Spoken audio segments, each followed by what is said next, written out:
Doctora, buenas tardes. Compañeros, buenas tardes. En esta oportunidad vamos a exponer sobre las infecciones crónicas de la nariz. Siguiente, por favor. Bueno, como primer patología vamos a empezar a hablar sobre la rinitis atrófica. Esta va a ser una enfermedad crónica, ¿no? De la mucosa, de la cavidad nasal y de la etiología, bueno, va a tener una etiología desconocida. Esta va a ser de una caracterización ya sea progresiva y va a tener las características de que esta va a tener, va a haber la atrofia de la mucosa nasal y del hueso subyacente y de los cornetes, una dilatación anormal de las cavidades nasales y va a haber una congestión nasal paradójica. También la formación de secreciones viscosas y costras secas que producen así una fetidez y característica. Y comúnmente a esta enfermedad se le va a llamar oxena por esta característica, ¿no? Van a haber dos tipos de rinitis atrófica, una primaria y una rinitis atrófica secundaria. La rinitis atrófica primaria va a ser de inicio espontáneo y va a tener una progresión lenta y una etiología no específica, ¿no? En cambio, la rinitis atrófica secundaria se va a desarrollar después de unas cirugías reductoras nasales, como ejemplo tendríamos una turbinectomía nasal. Siguiente, por favor. Como le vamos a hablar ahora sobre la etiología de la rinitis atrófica primaria, esta va a ser desconocida, pero va a haber distintos factores que se van a asociar, ¿no? Como ya sean los genéticos, los infecciosos, que van a tener como principal factor de determinar como el microorganismo, el más frecuente va a ser la Klebsiella sanae, siguiendo así también el Staphylococcus aureus, también el Proteus mirabilis y también la Escherichia coli.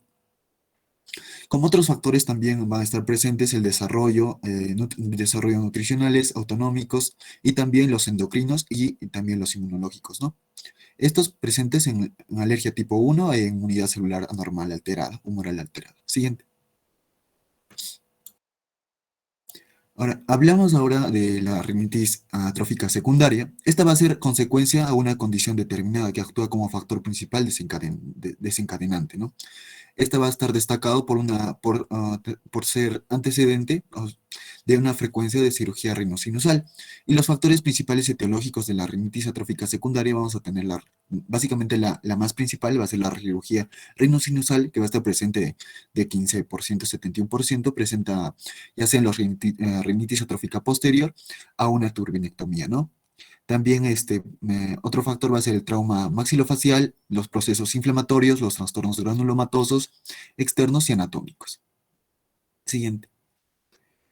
Ahora, hablando de la patología y los hallazgos histopatológicos, se van a poder ver los cambios de la membrana de mucosa desde el epitelio cilíndrico pseudoestratificado ciliado a epitelio cúbico o escamoso estratificado con islas metaplásicas, ¿no? También va a haber presencia de atrofia de las glándulas serosas y mucinosas y la pérdida de cilios y de células caliciformes e infiltrado celular inflamatorio crónico.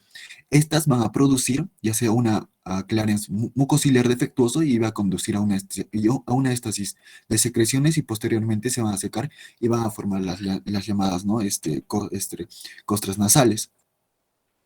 Y estas se van a colonizar y van a ser infectadas por los microorganismos patógenos que ya lo mencioné.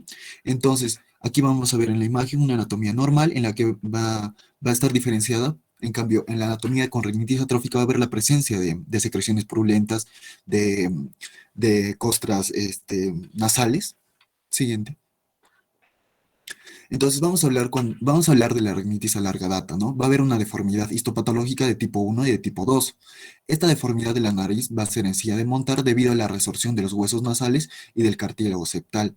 Entonces, de tipo 1 que va a estar presente en el 50% de los casos y de tipo 2 de un 20 al 50% de los casos. El tipo 1 se va a caracterizar por una endarteritis obliterante, periarteritis y fibrosis y periarterial de las arteriolas terminales y el tipo 2 se va a caracterizar por una vasodilatación capilar. Siguiente.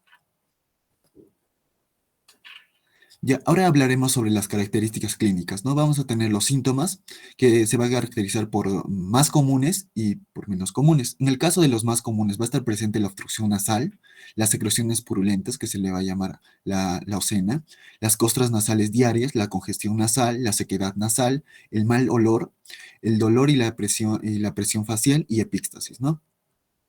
Y menos comunes vamos a tener como ya a una rinitis atrófica de larga data, la anosmia, la cacosmia, la litosis, la sensación de sequedad de garganta, la sensación de cuerpo extraño y la asfixia, ¿no?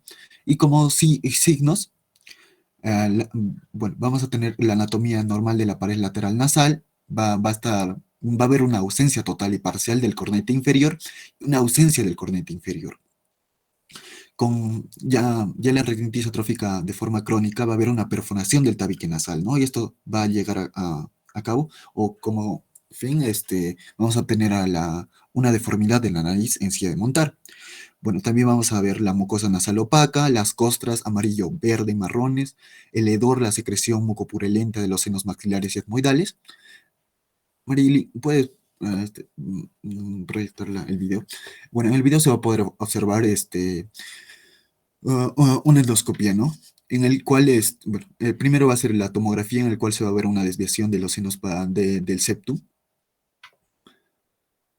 Se va a poder presentar bueno, básicamente, ¿no? La desviación y también bueno, hasta a la ausencia total, la ausencia parcial del cornete inferior.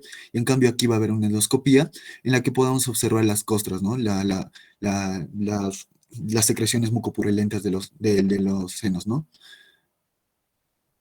Ahora, como secuelas y complicaciones, vamos a tener la perforación del tabique nasal, la deformidad de la nariz en silla de montar, las rhinosinusitis secundaria, diseminación de infección, faringitis, laringitis atrófica, dacriocistitis crónica y miasis nasal. Siguiente, por favor. Ya. Ahora hablando del diagnóstico, en cambio, para hablar de la rinitis primaria y secundaria, vamos a tener, bueno, en la secundaria tenemos que tener, ¿no? Como antecedente una cirugía y en la primaria va a ser básicamente un inicio en la pubertad y va a estar más frecuente en mujeres y esto va a ser de forma bilateral. Entonces vamos a tener una sospecha clínica y hay que descartar, ¿no? Las causas secundarias y las enfermedades granulomatosas. Entonces tenemos que hacer una historia clínica, un examen físico exhaustivo, ver, usar la nasofibroscopía y las pruebas de alergia, un hemograma, un BDRL, cultivos nasales, una tomografía un TAC de nariz y senos paranasales. Y los hallazgos de TAC característicos que vamos a encontrar va a ser el engrosamiento de mucosa de los senos paranasales, la disminución de definición del complejo osteometal, la destrucción de la bulla etmoidal y el proceso uncinoso, también la hipoplasia del seno maxilar y la ampliación de las cavidades nasales con destrucción de la pared lateral nasal, ¿no? Y por último, cuando esto ya se agrave, una destrucción ósea de los cornetes, ya sea inferiores y medios. Siguiente. Para el tratamiento, básicamente no va a haber un tratamiento adecuado para la rinitis, ya sea la rinitis primaria y secundaria. Entonces vamos a poder observar que el cuadro va a ser básicamente, el tratamiento va a ser la reducción de los síntomas, ¿no? Que va a consistir en una educación, ya sea una higiene nasal y el uso de antibióticos sistémicos. En la higiene nasal se va a ver va a haber una irrigación de alta presión irregular, ¿no? También va a haber el uso de humectantes, de medidas humectantes, una eliminación de costras, y para los antibióticos sistémicos bueno, básicamente el uso para la eliminación de los patógenos principales que se mencionaron. Los antibióticos más usados va a ser el aminoglucósidos, la rifampicina, que va a ser de 600 miligramos una vez por 12 semanas, y diarios por 12 semanas, y ciprofloxacina, ¿no? 500 miligramos 2 veces por día de 8 a 12 semanas. Y el tratamiento quirúrgico, bueno, los principios de la cirugía para la rinitis atrófica son la disminución del tamaño de las cavidades nasales, promover la regeneración de la mucosa nasal normal, aumentar la lubricación de la mucosa nasal seca y mejorar la vascularización de las cavidades nasales. Entonces, existen varios procedimientos quirúrgicos para tratar esto. Y cada cirugía intenta cerrar y estrechar cada cavidad nasal y hacer que el aire sea más fisiológico, ¿no? Entonces, el principal objetivo del tratamiento quirúrgico va a ser la disminución de las cavidades, que esto nos va a dar mayor aporte vascular de las cavidades y así tener una mejor respiración fisiológica. Siguiente.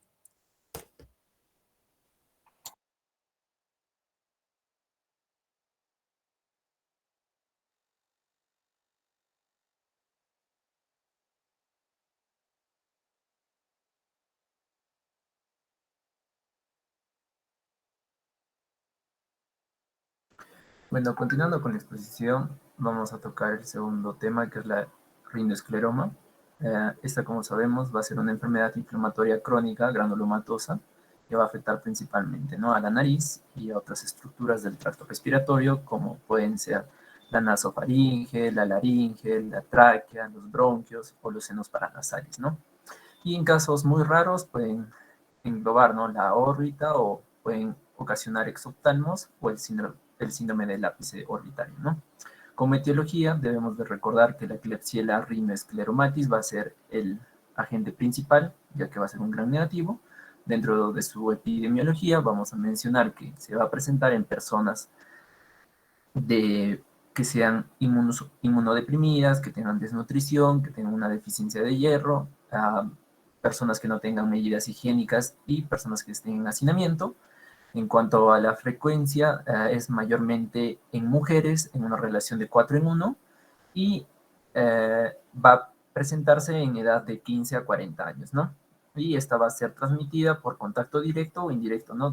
Durante las fases que se va a ver, en este caso, de la rinitis secretora, ¿no? Siguiente. Por ende, dentro de la patogenia tenemos que considerar dos puntos importantes, el cual va a ser la inhalación directa de las gotitas o el material infectado. Esta va a englobar o va a actuar en dos lugares, tanto a nivel epitelial y a nivel subepitelial, pero tenemos que tener importancia en el subepitelial, ¿no? El cual va a haber una hipercelularidad, el cual va a contener polimorfonucleares y se va a presentar en la histología las células de Mikulicz, las cuales van a ser células plasmáticas compuestas de histiocitos típicos, ¿no? Y esta va a tener 3 estadios o 3 fases, ¿no? Un infiltrativo, neutrofílico y histiocítico, ¿no? El infiltrativo va a estar, va a haber una invasión subepitelial, va a haber una proliferación de polimorfonucleares. En el neutrofílico va a haber la presencia también de los polimorfonucleares. En el estado histiocítico va a haber la fagocitosis de estos y va la presencia también de los detritus celulares y los microorganismos, ¿no? Y también, como parte de la patogenia, se menciona a la parte inmunológica, ya que va a haber una alteración en la inmunidad, ¿no? Va a haber una inversión de las células TCD4 y CD8, lo cual va a producir una inactivación, ¿no?, del sistema monocítico macrófago, produciendo, ¿no?, la inmunodepresión, como vimos, ¿no?, en su epidemiología. Siguiente, por favor. Como clínica, dentro de la clínica en el otorrinolaringóloga, lo que tenemos que recordar es que el paciente puede venir con una afectación nasofaringea, con una hemorragia nasal, con una secreción nasal, con un ronquido, con un olor fétido, una afonía, entre otros, ¿no? Pero lo más característico es que el paciente va a venir con una obstrucción nasal. Dentro de ello, el paciente puede presentar, ¿no?, lo que les mencionaba, los estadios, los cuales son 3, pero algunos mencionan 4 estadios, ¿no? El primero va a ser el exudativo catarral, el cual va a venir con una clínica de una rinorrea acuosa, con una congestión nasal, o una rinorrea purulenta o sanguinolenta, ¿no? Dentro de ella vamos a mencionar a la atrófica, la cual va a haber la obstrucción nasal que les mencionaba y va a haber una alteración o un cambio en la estructura, ¿no?, del epitelio. Como segundo estadio se va a tener a la granulomatosa o proliferativa, donde la mucosa nasal se va a tornar rojo azulada, va a ser granular y se va a presentar los nódulos o granulomas, ¿no?, que son característicos con el nombre de fresoide, ¿no? También se va a ver el signo de la Nobleau, la cual va a ser una abolición del reflejo nauseoso al momento de evaluarlo, ¿no? Y como tercer estadio se tiene la esclerótica o cicatricial, la cual va a presentar una fibrosis cicatricial principalmente, ¿no? O una estenosis de la estructura nasal afectada en este caso. Siguiente, por favor. Como diagnóstico, vamos a mencionar que debemos de basarnos en una historia clínica adecuada y cuidadosa, tanto en el examen físico, en el interrogatorio, en el tiempo de la evolución, si es que el paciente ha tenido algún tratamiento previo, si es que viene de una zona endémica y los hábitos higiénicos, ¿no? Por ello, para el diagnóstico nosotros definitivo, tenemos que basarnos en un estudio bacteriológico y histopatológico. En la histología, lo que les mencionaba, ¿no?, era la presencia de las células de Mikulicz y también se menciona los cuerpos de Roussel. Y estas células de miculitis la podemos ver por la tinción Wartin-Starry, ¿no? También se menciona como menor diagnóstico, tanto en su patogenia inmunológica, al antígeno CD163, el cual no tiene mucha especificidad, ¿no? Como marcador, ¿no? También podemos basarnos con la tomografía de la resonancia magnética. En la tomografía vamos a ver, ¿no? Lesiones homogéneas hiperdensas, sin realce, con bordes definidos, y estos no van a invadir espacios subfaciales, ¿no? En comparación con la resonancia magnética, ya que en la T1 vamos a ver lesiones hiperintensas, perdón, debido al alto contenido celular, y en T2 va a haber una homogeneidad, ¿no? De alta densidad, principalmente. Siguiente, por favor. En cuanto al tratamiento, nosotros tenemos que tomar dos puntos, tanto médico y quirúrgico. El médico va a estar acompañado tanto de una terapia antibiótica más quirúrgico, si es que el caso sea necesario, ¿no? Como vamos a ver a continuación. Dentro del antibiótico vamos a presentar principalmente, vamos a usar a las tetraciclinas y a las fluoroquinolonas. Dentro de ellas mencionamos, ¿no? Al ciprofloxacino de 1 a 2 gramos por día en un periodo de 1 a 3 meses. La tetraciclina también de 500 miligramos, a la rifampicina y entre otros, ¿no? Como el trimentoprim más sulfamethoxazol, el cloranfenicol o cefalosporinas, ¿no? Tanto de segunda o tercera generación para que se evite esta sobreinfección, ¿no? Dentro del quirúrgico, esto va a depender del caso correspondiente de cada individuo, de cada paciente, ¿no? Pero va a ser necesario el procedimiento quirúrgico si es que va a haber un compromiso laringotraqueal estenótico con un riesgo vital en el paciente, ¿no? O tenga o pueda ocasionar un deterioro de calidad de vida en el paciente. También se menciona, ¿no? Lo que les estaba indicando, la terapia antibiótica más la quirúrgica en la etapa granulomatosa de los estadios, ¿no? El cual va a haber un compromiso tanto a nivel de los senos paranasales o debido a una obstrucción nasal, ¿no? También se puede hacer una traqueostomía en pacientes con obstrucción laringea severa o una cirugía plástica reconstructiva, ¿no? En pacientes con estenosis cicatricial, ¿no? Y bueno, para recordar solo del rinoescleroma, va a ser una inflamación granulomatosa crónica causada por el Klebsiella pneumoniae, el, el rinoescleromatis, va como clínica, ¿no? La obstrucción nasal y tratamiento, las tetraciclinas y los fluoroquinolonas, ¿no? Siguiente, por favor. Ahora, hablando sobre tuberculosis nasal, como ya sabemos, es una infección micobacteriana que va a ocurrir, ¿no? Con mayor frecuencia debido a una infección por el Mycobacterium tuberculosis, el cual va a ser un bacilo ácido resistente, ¿no? Esta puede afectar de diferentes maneras a nivel, o considerar, ¿no? A la tuberculosis nasal y sinusal como una clínica tanto silenciosa y asintomática, ya que esta puede avanzar asintomáticamente, ¿no? Esta se va a desarrollar de forma secundaria a un foco tuberculoso en otra parte, ¿no? Del cuerpo, ¿no? En este caso el tracto respiratorio. También puede ser debido a los traumatismos, ¿no? Como los cambios atróficos que van a facilitar el alojamiento, ¿no? Exitoso de los bacilos dentro de este revestimiento nasal, ¿no? Como fisiopatología, como resumen, podemos ver, ¿no? Que la micobacteria ingresa, ¿no? Primero por el pulmón, por vía inhalación, o por vía inhalatoria, perdón. Entonces, dentro de este alveolo va a tener que unirse, ¿no? Al macrófago alveolar, lo va a fagocitar, y este va a producirse, ¿no? El complejo Mycobacterium tuberculosis, y va a expresarlo, ¿no? A sus diferentes paredes con sus proteínas, ¿no? Dando así los factores de virulencia. También, como vemos en el paso 2, va a ingresar, ¿no? Al parénquima pulmonar, entonces va a invadir este parénquima, va a infectar y lo que les comentaba, ¿no? Va a ingresar a los macrófagos y van a migrar al parénquima pulmonar, ¿no?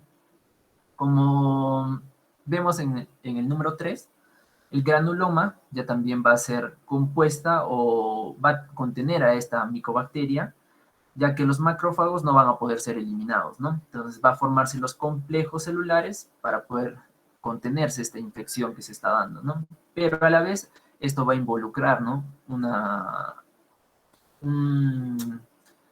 un tiempo en el cual, ¿no? El paciente va a presentar diferentes síntomas, o más considerado como una TB latente, y van a va a haber una reacción, ¿no? Una reacción de hipersensibilidad retardada, en este caso de tipo 4 o celular, y va a ocasionar, ¿no? Que la bacteria se replique dentro del granuloma y aumente, ¿no? La coinfección y se pueda diseminar a todos los organismos, ¿no? Siguiente, por favor. Entonces, hablando de la tuberculosis nasal, vamos a ver que esta va a tener una afectación tuberculosa tanto en la nariz, nasofaringe, senos paranasales, y esta va a ser en consideración muy raro, ¿no?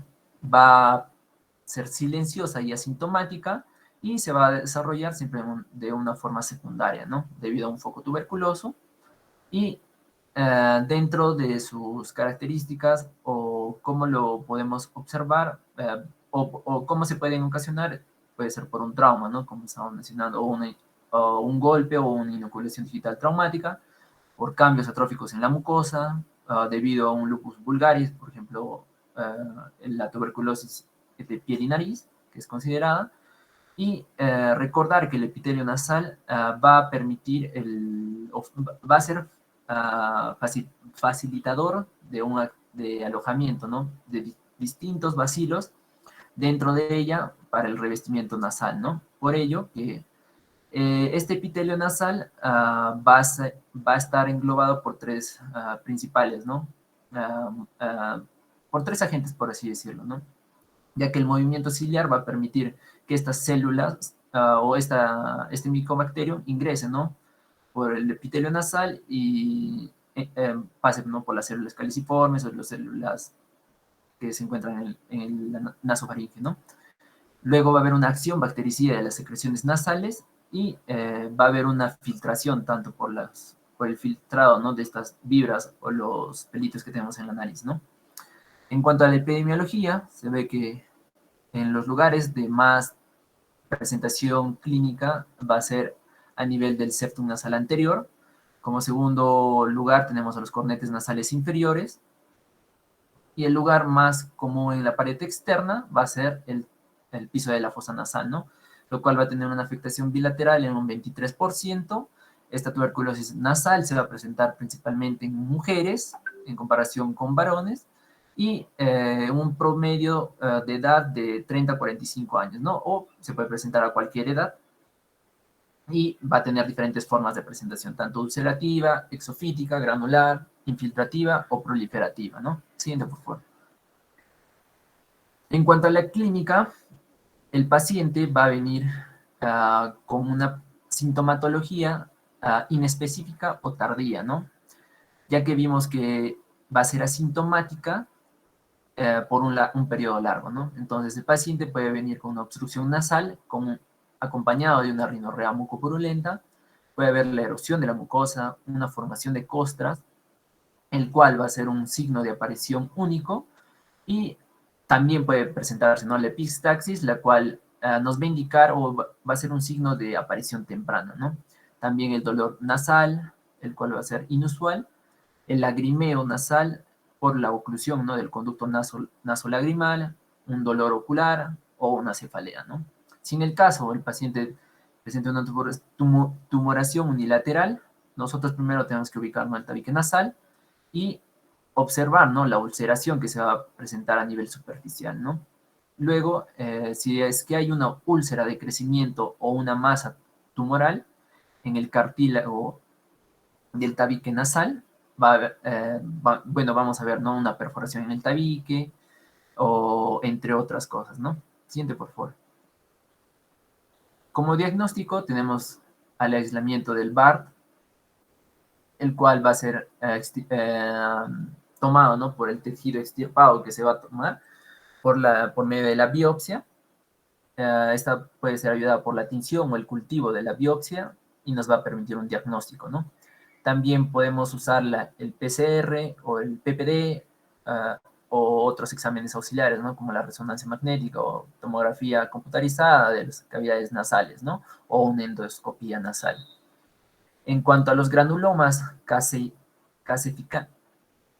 caseificantes, perdón, bueno, se va a diagnosticar por medio de la biopsia, ¿no? Esta nos va a permitir un diagnóstico de una necrosis gaseosa central. Va a haber un aumento del número de las células, en este caso de las células de Langerhans, y nos puede diferenciar, o como diagnóstico diferencial nosotros tenemos que mencionar a la granulomatosis de Wellner, ¿no? O la leishmaniasis, o un proceso de sífilis granulomatosa, o una sarcoidosis, ¿no? También en la histología, como vemos en la imagen, el tejido va a presentar una necrosis gaseosa y los núcleos van a estar juntos, ¿no? En cuanto a la resonancia magnética, se va a observar, ¿no?, la masa tumoral, de etiología en este caso tuberculosa, la biopsia, ¿no?, nos va a mencionar o mostrar, ¿no?, estos cúmulos de necrosis, principalmente de células de Langerhans, ¿no? Siguiente, por favor. En cuanto a los resultados que se va a tener con la prueba cutánea de derivado proteica, esta va a tener varios parámetros, los cuales de 0, si es que nosotros al momento de hacer esta prueba tenemos un rango entre 0 a 4 milímetros, va a indicarnos que no va a haber una reacción, por ende no va a haber una infección y nos va a dar un falso positivo, o un falso positivo, perdón. Si en el caso es de 5 a 9 milímetros, va a haber una reacción leve, el cual nos puede dar una interpretación de que hay una infección por Mycobacterium tuberculosis, o es que el paciente ya tenía la vacuna de la BCG, ¿no? En cuanto a si tiene un diámetro de 10 a 14 milímetros, hay una reacción moderada, por así decirlo, donde hay una infección, el paciente puede tener TBC ya, o el paciente está con la vacuna también, ¿no? Y si es mayor de 15 milímetros, es una reacción positiva o grave, por así decirlo, ¿no? Es decir, que el paciente sí o sí está contagiado por el Mycobacterium tuberculosis, ¿no? Siguiente, por favor. Por ende, como tratamiento, vamos a ver que el paciente con TB sensible y que tenga VIH negativo va a tener un tiempo de, en este caso, de 6 meses, ¿no? El cual, en una primera fase, va a englobar a los fármacos, ¿no? A la isoniazida, a la rifampicina, a la piratinamida y al etambutol, ¿no? Viendo nosotros en la primera fase su dosis diaria y su dosis máxima diaria, ¿no? De 5 a 300 miligramos, entre otros, ¿no? Esto lo vamos a dar por un tiempo de 2 meses. No olvidarnos, el cual va a comprometer, o va a contener 50 dosis, ¿no? En cuanto a la segunda fase, esta se va a dar 3 veces por semana, que va a contener 54 dosis, y va a englobar, ¿no?, principalmente a la isoniazida con la rifampicina, ¿no? Y como vemos en los cuadros, ¿no?, va a haber una diferente, por así decirlo, en pacientes que sean menores de edad o mayores de edad, ¿no? En caso de que, digamos, el paciente tenga sea sensible o extrapulmonar, en este caso a nivel del sistema nervioso o a nivel osteoarticular, ya también va a englobar un tratamiento o un periodo de 12 meses, ¿no? Igual con los mismos medicamentos, la primera fase de isoniazida, rifampicina, piracetamida y etambutol, y como segunda fase por un periodo de 10 meses con isoniazida y rifampicina diario, el cual tiene, ¿no?, 252.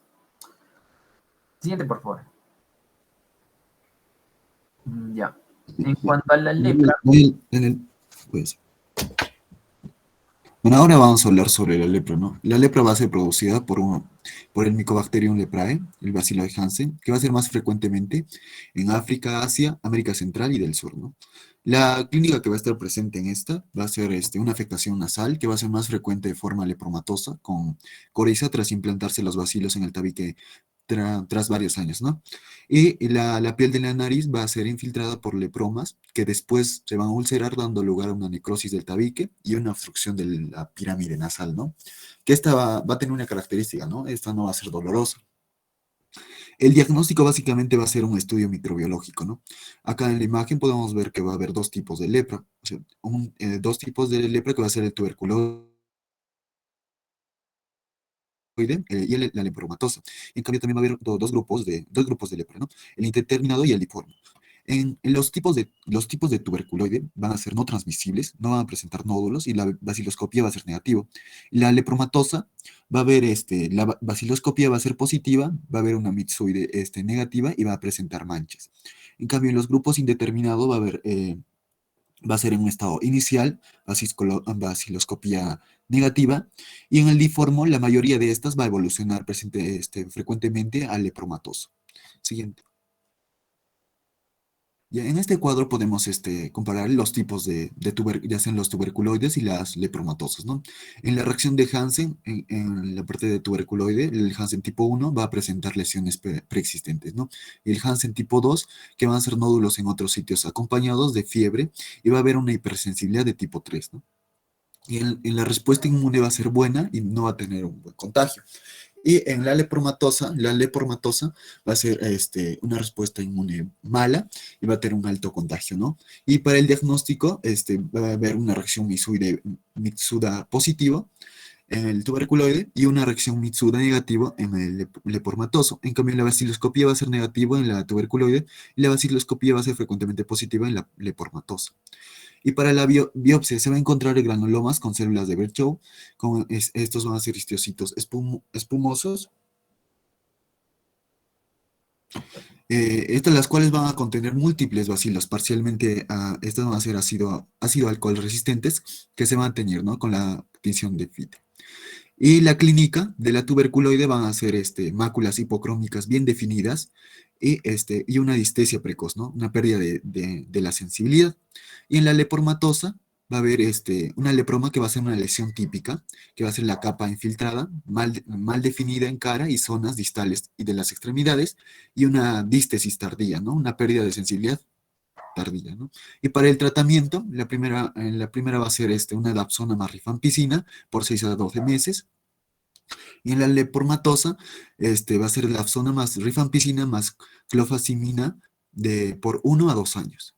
Siguiente. Ahora hablaremos sobre la sarcoidosis, ¿no? Esta va a ser una enfermedad sistémica caracterizada. Está caracterizada por la presencia de granulomas no caseosos, donde esta va a ser inflamada, como su mismo nombre lo dice, para producir granulomas, estos nódulos inflamatorios que van a estar llenos de macrófagos, ¿no? Dentro de las, dentro de las causas, esta aún no se conoce, pero se sabe que es una respuesta inmunitaria mediada por células y se va a desencadenar por antígenos donde va a existir factores que le influyen como la predisposición genética desencadenante o bien ambientales, ¿no? O infecciosos específicos como lo podemos observar ya en la imagen. Aquí van a actuar los linfocitos T y los macrófagos se van a acumular y van a producir mediadores inflamatorios como son las citocinas, especialmente el TNF-alfa, también la interleucina 12 y la interleucina 18 que van a conducir a la formación de granulomas. Esta va a estar dada, esta va a estar dada básicamente en la segunda y tercera década de vida, va a estar más frecuente en mujeres, básicamente en africanos y europeos, y esto va a estar presente en 10 casos por 10.000 habitantes, ¿no? Siguiente. Para las manifestaciones, para las manifestaciones clínicas, bueno, en la parte bueno, lo estamos dividiendo en la sarcoidosis nasosinusal y en la sarcoidosis con manifestaciones clínicas generalizadas, que van a ser sin síntomas y sin alteraciones radiográficas. Este, bueno, van a tener síntomas, no, sintomatología del cardíaco, que van a ser dolor en el pecho, disnea, desmayo, síncope, fatiga y edema, y va a estar presente.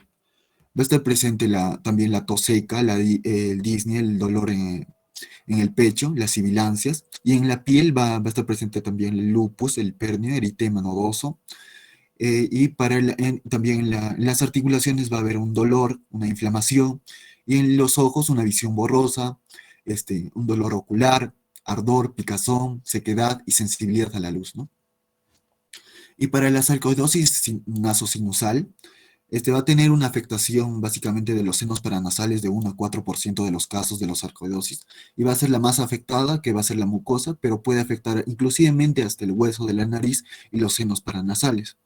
Como síntomas más frecuentes van a ser la rinitis castrosa crónica del 70-90%, la obstrucción nasal unilateral o bilateral de 80% a 90%, va a presentar anosmia, una epístasis en el 2% y deformidad nasal en los casos más avanzados y destructivos.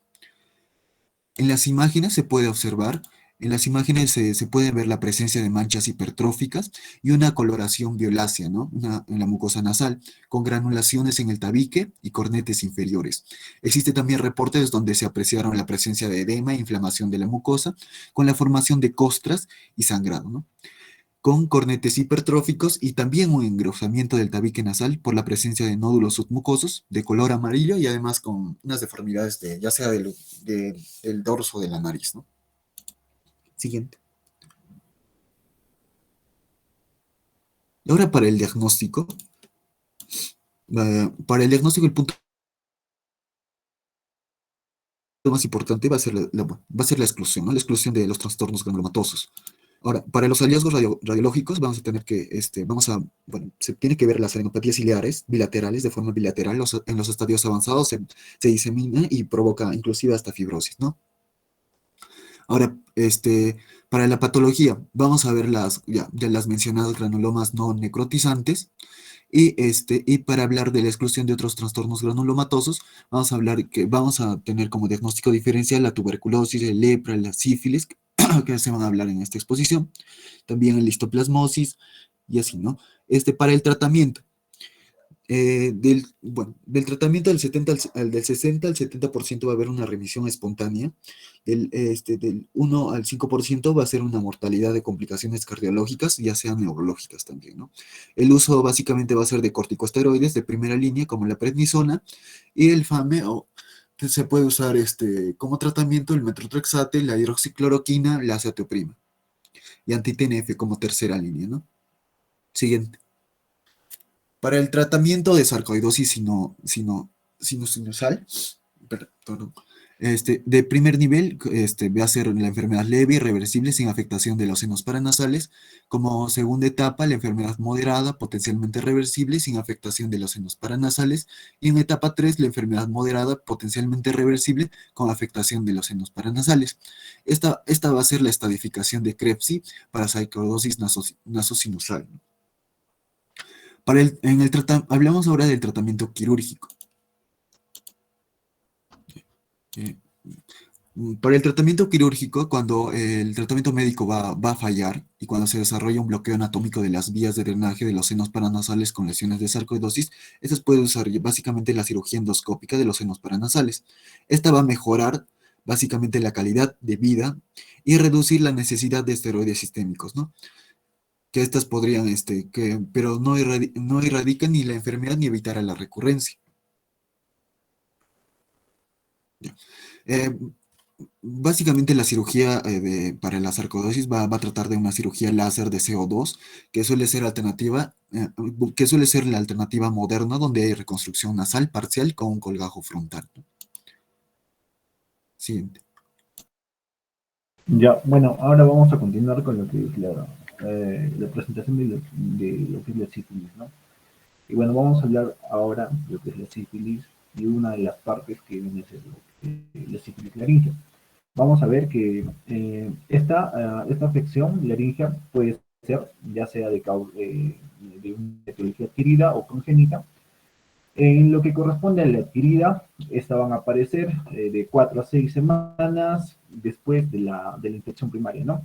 Y bueno, aquí lo que se va a observar es principalmente una acumulación perivascular de células inmunitarias, como pueden ser las células plasmáticas y los linfocitos, y esto es lo que va a generar, va a ser una dilatación vascular y una congestión también de esta.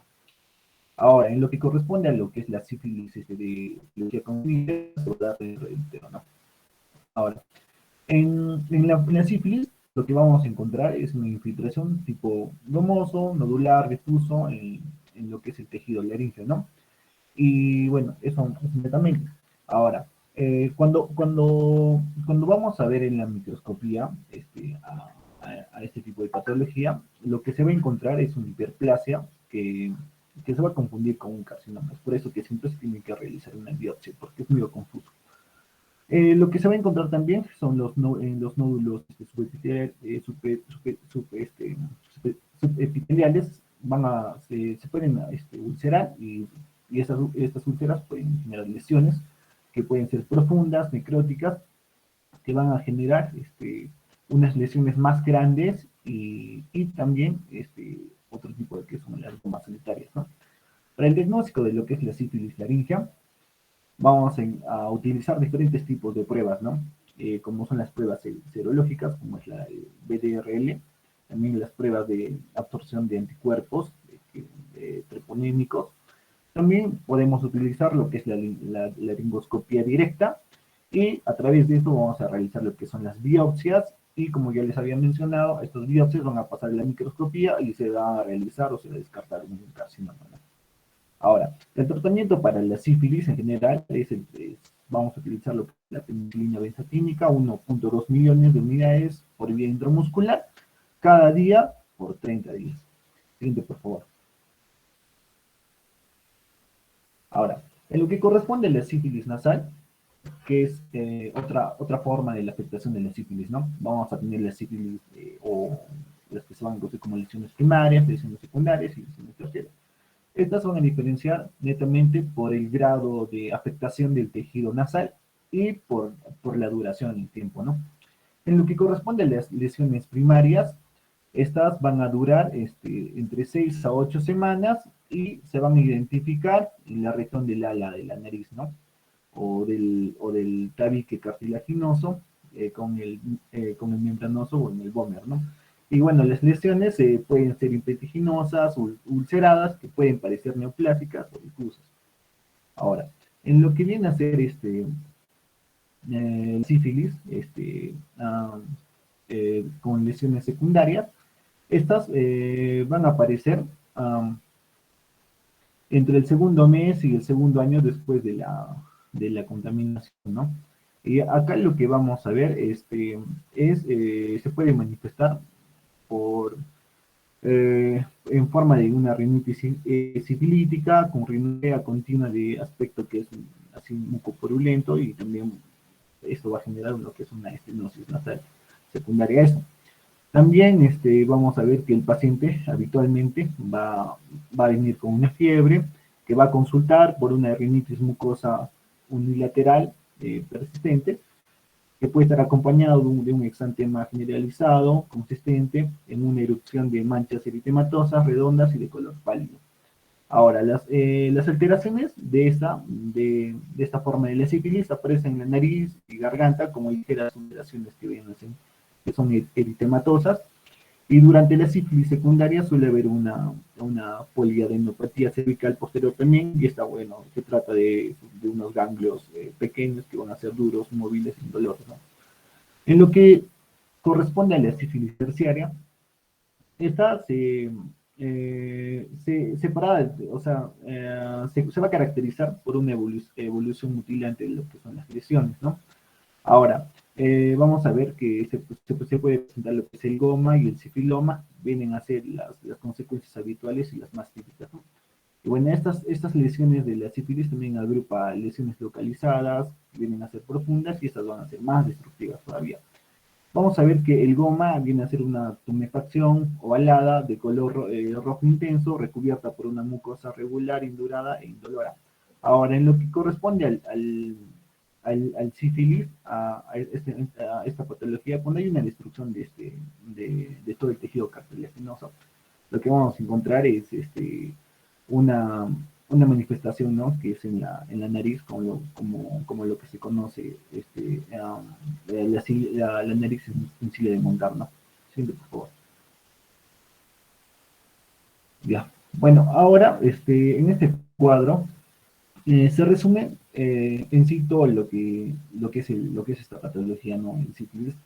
Y vamos a ver que en cuanto a lo que es la epidemiología de esto, se va a dar mayormente en varones que en mujeres, ¿no? Y la incidencia de esta viene a ser mayormente entre personas jóvenes, ¿no? De 20 a 29 años. Y la literatura menciona que es más que todo en personas homosexuales. Ahora, la etiología de el patógeno viene a ser una bacteria gram negativa, que es la Treponema palladium, y la vía de transmisión de estas enfermedades de carácter sexual también. En cuanto a lo que es la clasificación, ya lo había mencionado, vamos a tener 3 etapas de esta sífilis, que es la sífilis primaria, la secundaria, la latente que va a estar en medio en eso también, y la etapa tardía que viene a ser la sífilis terciaria, ¿no?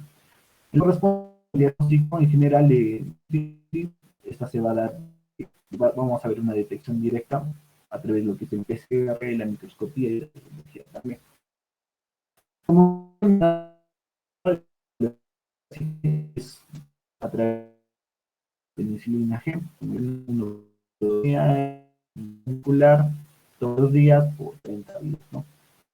Como ya había mencionado también, puede haber una transmisión vertical, que viene a ser una cosa como la sífilis congénita, ¿ya? Y bueno, como vemos, se va a caracterizar por diferentes formas en la que se puede presentar la patología, ¿no? Por ejemplo, en la sífilis primaria vamos a encontrar lo que es el chancro con una linfadenopatía regional que se va a dar en los genitales, que se le va a conocer también como condiloma ancho, que se puede ver ahí. Ahora, la sífilis, en lo que corresponde a la sífilis secundaria, se puede presentar con una alopecia sifilítica o una sífilis ocular. En lo que corresponde a la cavidad oral, vamos a encontrar placas y también una amigdalitis sifilítica. En lo que corresponde a la piel, vamos a encontrar erupciones polimórficas. Y en lo que corresponde a los ganglios, vamos a encontrar una linfadenopatía generalizada, ¿no? Ahora, en lo que es la sífilis secundaria, se va a presentar con síntomas constitucionales como es la fiebre, la fatiga, el dolor de cabeza y el dolor muscular, ¿no? Las mialgias. También podemos encontrar lo que es la neurosífilis, ¿no? Ahora, en lo que viene a ser la sífilis terciaria, esta ya viene a ser una forma ya más agresiva, como ya he mencionado, en la que se puede encontrar la coma sifilítica, ¿ya? Y también algo que va a generar la sífilis a nivel cardiovascular es una aortitis o un aneurisma aórtico de origen sífico, ¿no? Siguiente, por favor. Ahora, en lo que corresponde al lupus eritematoso sistémico, vamos a ver que esta viene a ser una enfermedad crónica que es inflamatoria, que va a atacar a todo el sistema, ¿no? Y bueno, como resultado va a haber una producción exagerada de autoanticuerpos, ¿no? Que van a empezar a dañar al mismo órgano y a los diferentes sistemas que se vayan a encontrar en el camino, ¿ya? Y es diagnósticos variables. Ahora, la patogenia de esta es desconocida, pero se refieren muchos factores que van a estar asociados, ¿no? Vamos a ver acá que en cuanto a lo que corresponde a la epidemiología, esta va a afectar netamente casi en más del 90% a las mujeres que van a estar en una edad fértil. Y bueno, como dice acá, ¿no? El predominio femenino es 9-1, y bueno, es más agresivo en personas afroamericanas. Ahora, la etiopatogenia, como ya lo había mencionado, es una mezcla de factores que van a converger, ¿no? en enfermedad, como vamos a encontrar lo que son los factores genéticos, y estos están asociados a genes que van a tener algún problema, como son los genes del HLA, DR2, el DR3 y el B8, ¿no? Y a esto se va a sumar factores ambientales que van a servir como son, por ejemplo, la radiación ultravioleta, algunos medicamentos, y también se han reportado algunos agentes infecciosos.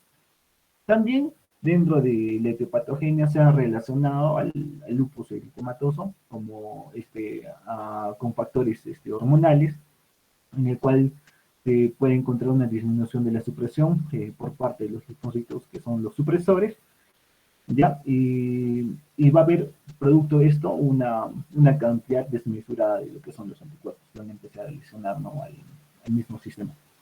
En lo que corresponde a las manifestaciones clínicas, El lupus va a afectar a muchas partes del cuerpo, ya sea el cerebro, al sistema cardiovascular, a los riñones, a los pulmones, a los intestinos, a las articulaciones, a la sangre, ¿ya? Y a la piel también. Lo que vamos a encontrar, por ejemplo, en la sangre, vamos a encontrar una anemia, en lo que es la piel vamos a encontrar lo que es el eritema malar o en forma de alas mariposa, ¿no? Y bueno, en lo que corresponde a, por ejemplo, al sistema respiratorio, vamos a encontrar lo que es una pleuritis en un 50% con frecuencia que va a ser bilateral y esta va a producir un derrame pleural o también una neumonitis lúpica en el cual podemos encontrar lo que es la fiebre, dolor y dolor pleurítico, ¿no?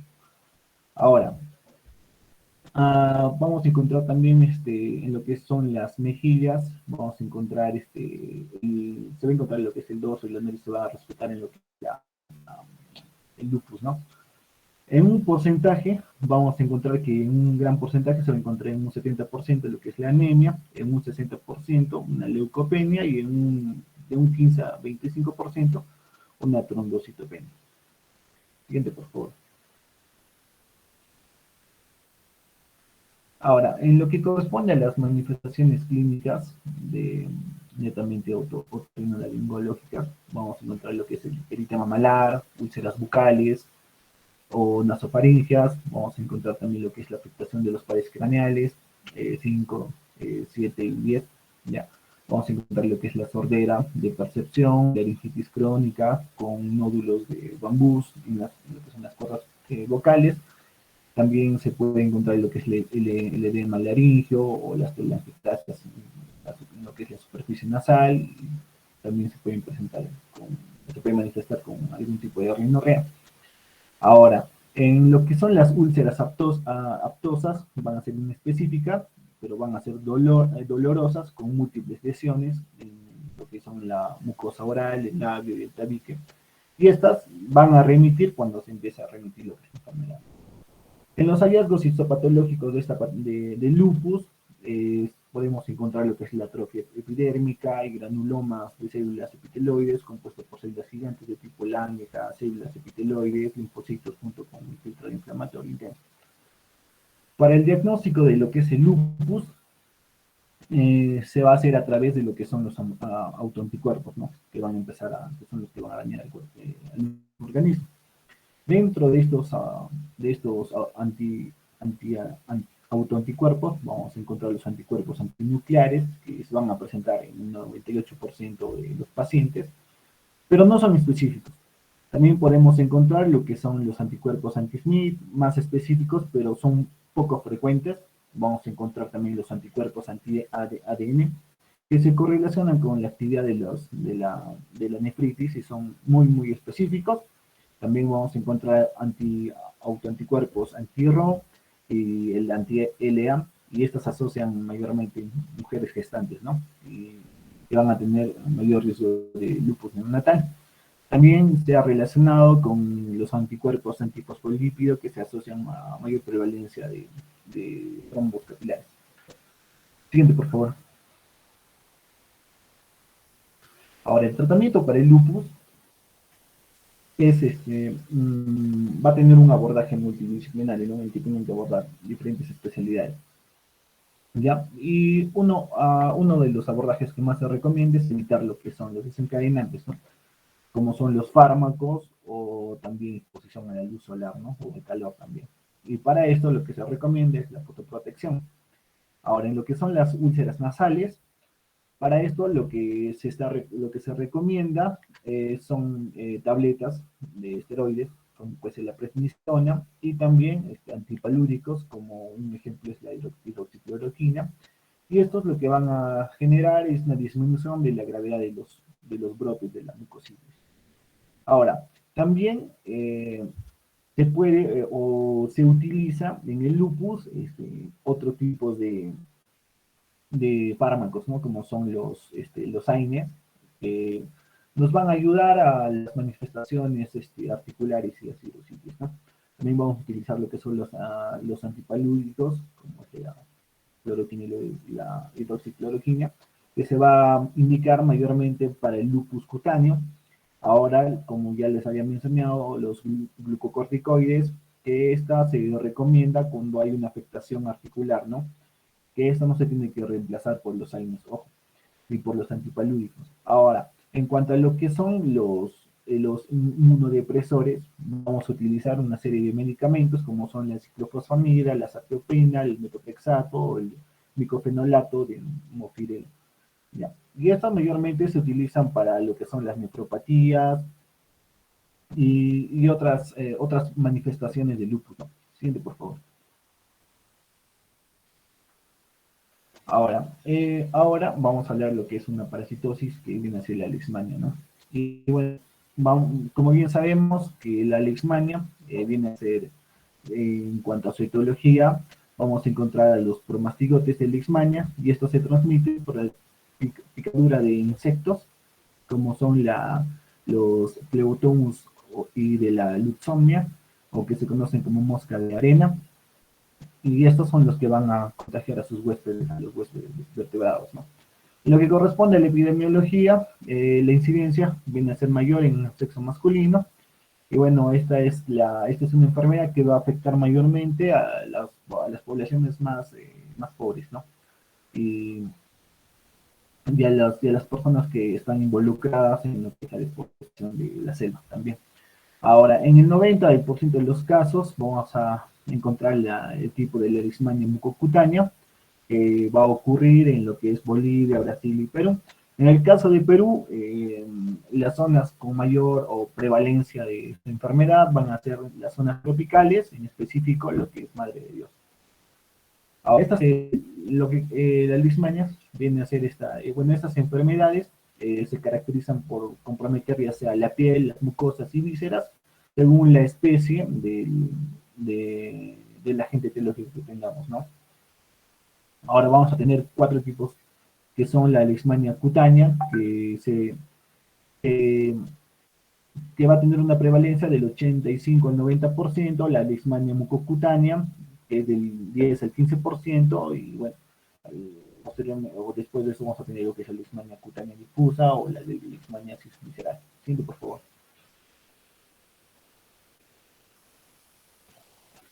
Ya. En lo que corresponde a las manifestaciones clínicas, vamos a ver que la forma mucocutánea de la leishmania es una de las formas más severas debido al daño que va a generar, ¿no?, en las mucosas y las secuelas que van a tener de estas, ¿no? Porque va a comprometer ya sea el tracto respiratorio como consecuencia de la afectación de esto. El compromiso de las mucosas puede verse simultáneamente a la lesión de la piel o presentarse posteriormente a esto, ¿no? ¿Ya? Ahora, la forma de la diseminación, vamos a tener una diseminación hematógena, linfática y por extensión de las lesiones, ¿no? Ahora, bueno, al inicio o en lo que corresponde a las manifestaciones clínicas nasales, al inicio se va a presentar como una obstrucción nasal, o se puede presentar como una rinorrea, epistaxis, para luego evolucionar con infiltraciones de la mucosa, ulceración y perforación de lo que se, ¿no? En lo que estamos viendo acá, en esta imagen, una forma de lo que viene a ser de las presentaciones clínicas, se va a denominar como la nariz de tapir, y bueno, esta se va a dar a causa de la deformación producida por la caída de las puntas de la nariz, en el cual va a haber una infiltración de la granulomatosa de las alas nasales, ¿no? Como podemos ver ahí en la imagen. Siguiente, por favor. Ahora, vamos a ver que también la leishmania mucocutánea puede comprometer otras partes de la cavidad bucal, como es el paladar, la faringe, la laringe y el labio superior. En lo que corresponde a la cavidad oral, vamos a ver que estas lesiones del paladar tienen un aspecto vegetante, y cuando se delimitan 2 líneas perpendiculares que pasan por el rápido del paladar y el límite entre el paladar duro y blando, estas se van a dibujar y se va a denominar como una cruz de Estunia, ¿no? Ahora, en lo que viene a ser la afectación laringea, esta va a consistir en la presencia de lesiones, van a tener un aspecto granulomatoso y que se van a infiltrar, ¿no?, en lo que son las mucosas y las cuerdas vocales, y esta nos pueden llevar a la muerte ¿Por qué? Por una obstrucción o por una sobreinfección de esta, ¿no? Siguiente, por favor. En cuanto al diagnóstico, hay varias metodologías de diagnóstico, como puede ser un diagnóstico indirecto o un directo o indirecto. En lo que es la parte directa, vamos a tener a la tinción de GEMSA, el estudio histopatológico y el cultivo. En la tinción de GEMSA, esta nos va a permitir observar los amastes de la leishmania en los macrófagos. ¿Ya? En lo que es el estudio histopatológico, esta nos va a permitir también una observación, pero va a tener una sensibilidad limitada. Ahora, en el cultivo, acá lo que se busca es aislar al parásito para establecer lo que es su taxonomía, su sensibilidad medicamentosa y también posteriormente a esto el diagnóstico que va a ser definitivo, ¿no? En lo que es el diagnóstico indirecto vamos a tener lo que es la reacción de cadena polimerasa, la intradermoreacción de Montenegro y el ELISA. Ahora, en lo que es la reacción de cadena de la polimerasa, viene a tener una sensibilidad de reportada que va a ser del 98%. Ahora, en lo que es intradermoreacción de Montenegro, acá viene a ser una inyección intradérmica que va a consistir en un antígeno compuesto de promastigotes muertos, que nos va a dar resultados de 48 a 72 horas, y esta va a ser positiva cuando se detecta una induración mayor a 10 milímetros. Ahora, en lo que viene a ser la prueba de ELISA, esta lo que va a hacer es medir a los anticuerpos en sangre contra el parásito, ¿no? Siguiente, por favor. Ahora, en lo que corresponde al tratamiento de esta enfermedad, vamos a tener un tratamiento para las afecciones cutáneas y para la afección mucocutánea, ¿no? En lo que corresponde a la afección cutánea, vamos a tener algunos criterios de complejidad, como van a ser mayor o igual a 5 lesiones, lesiones que tienen que tener un tamaño mayor o igual a 5 centímetros, ¿ya? Y este va a tener un complejo de leishmaniasis brasiliensis, en el cual también podemos encontrar nódulos, varinopatía, también lesiones en lo que son la cara, oreja, dedos y los genitales, y mayormente en personas que son inmunodeprimidos, ¿no? Ahora, ese tratamiento, podemos dar un tratamiento local, ¿no? Que va a consistir de antimoniato de meglumina, ¿ya? Y también crioterapia. Ahora, si digamos no funciona el tratamiento, para esto se puede recurrir a lo que es el tratamiento sistémico, que son la leishmaniasis mucocutánea, y este tratamiento sistémico va a consistir en lo que es la anfotericina B y el antimoniato de meglumina, que puede ser por vía intramuscular o intravenosa, ¿no? Ahora, algo malo del tratamiento con la anfotericina es que nos puede generar una nefrotoxicidad, y en el caso del antimoniato nos puede generar una cardiotoxicidad con una elevación del segmento cutáneo, ¿no? Otras alternativas terapéuticas para reemplazar mayormente por los efectos adversos que puede traer, puede ser el fluconazol, el itraconazol, el metiltefosina o la pentamidina también, ¿no? Siguiente, por favor. Bueno, y esa sería la bibliografía que hemos utilizado. Muchas gracias.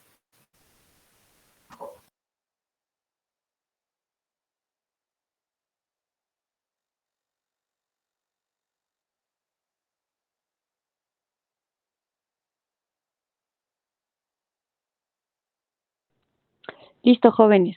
Entonces, como sus compañeros han expuesto, estas rinitis, que son en general enfermedades crónicas, son de diagnóstico más que todo por biopsia, ¿ya? Porque las lesiones que van a dar a nivel nasal son muy inespecíficas, no son lesiones típicas. Probablemente sí, ¿no? En la leishmania sí vaya a haber un tejido granulomatoso que va a amputar la mucosa, va a amputar estructuras normales de la mucosa nasal, de la nariz, de los cartílagos, etcétera. Y el antecedente principal va a ser, pues, ¿no? El paciente que venga de una zona endémica. En cuanto a la rinitis atrófica, muchas veces, la primaria sobre todo, es de causa desconocida, como menciona su compañero, pero las de causa secundaria, dentro de estas, la más frecuente, que es la quirúrgica. Entonces, muy antiguamente, antes que se sepa bien la función de los cornetes, los otorrinos éramos muy agresivos, o sea, quitábamos cornetes. Veíamos, él tiene el cornete inferior muy grande, no puede respirar por eso, ya hay que quitarlo. Lo quitabas, le generabas espacio. Pero con los años se vio pues que cuando tú mutilas o haces una turbinectomía total, quitas cornetes, le generas un síndrome de nariz vacía. Y ese síndrome de nariz vacía produce lo que es la rinitis atrófica, con todos los síntomas que sus compañeros han mencionado. La famosa ocena, ¿no? Unas costras con muy mal olor, el paciente siente que no respira, por eso ahí ponen, en su diapositiva pusieron, ¿no? Una obstrucción nasal paradójica.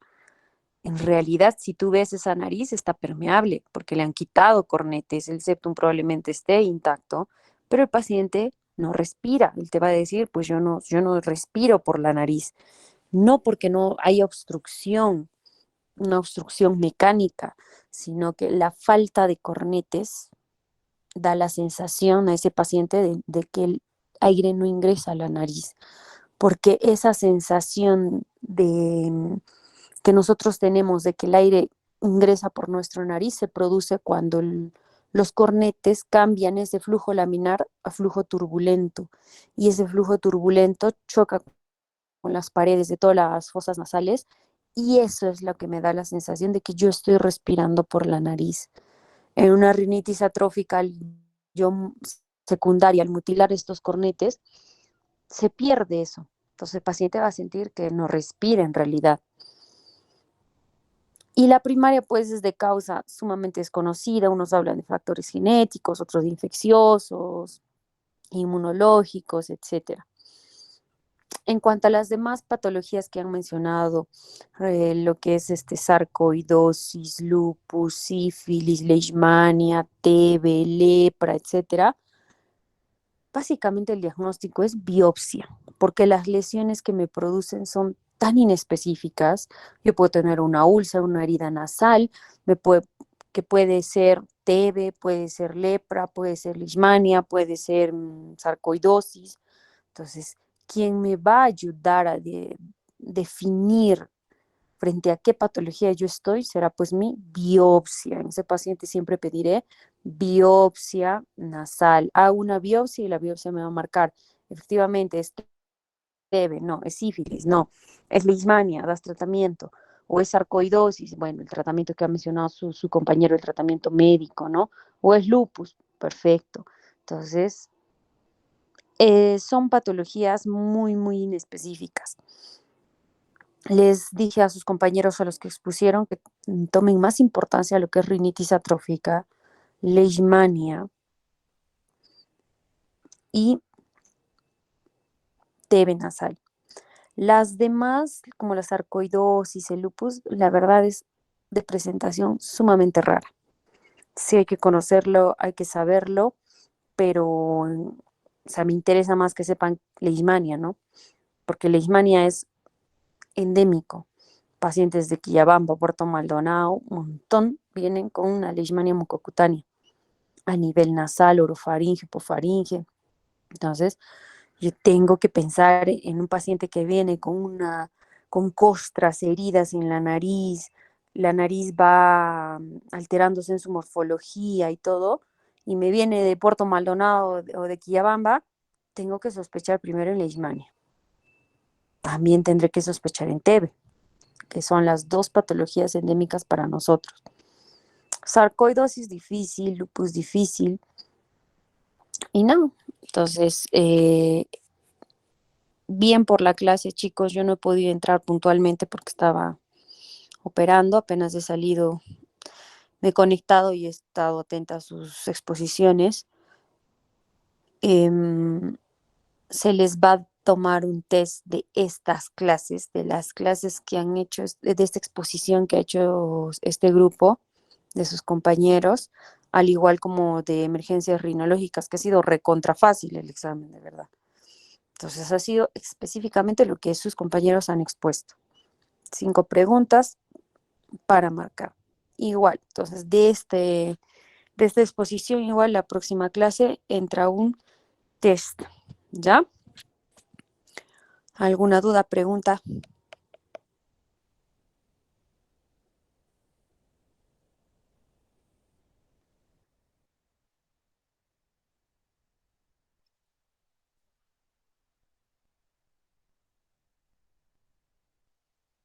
A ver, entren a su pretest, por favor. Estoy ahorita solo con el celular, no tengo la computadora a la mano.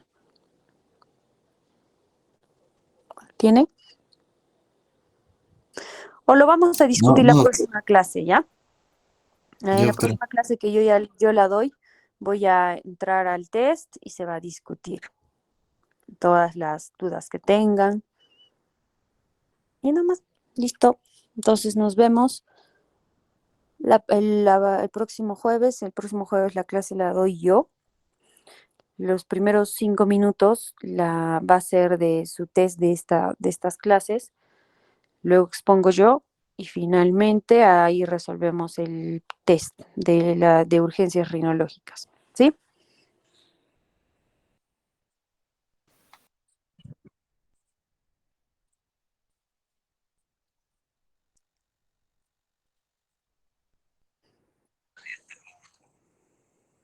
Ah, 6 minutos. Es fácil, ¿ah? Porque es para marcar. Tú lees ahí, en uno les puse. Rinorrea, si no me acuerdo, es rinorrea unilateral en edad pediátrica. ¿En qué piensan? Y eso les he dicho.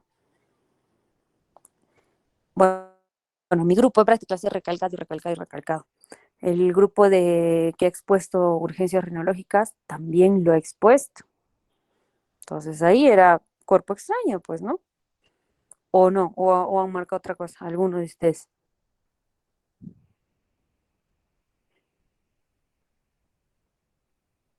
Ahora, el La plexo primera, de... la primera ¿Perdón? pregunta, doctora. La primera pregunta del plexo, doctora. ¿Cuál plexo? Ah, el plexo, doctora. Kieselbach, de Woldruff, Doctora, porque, el igual. porque hay dos plexos, el plexo anterior y el plexo posterior. Epistaxis posterior, netamente el plexo de Kieselbach.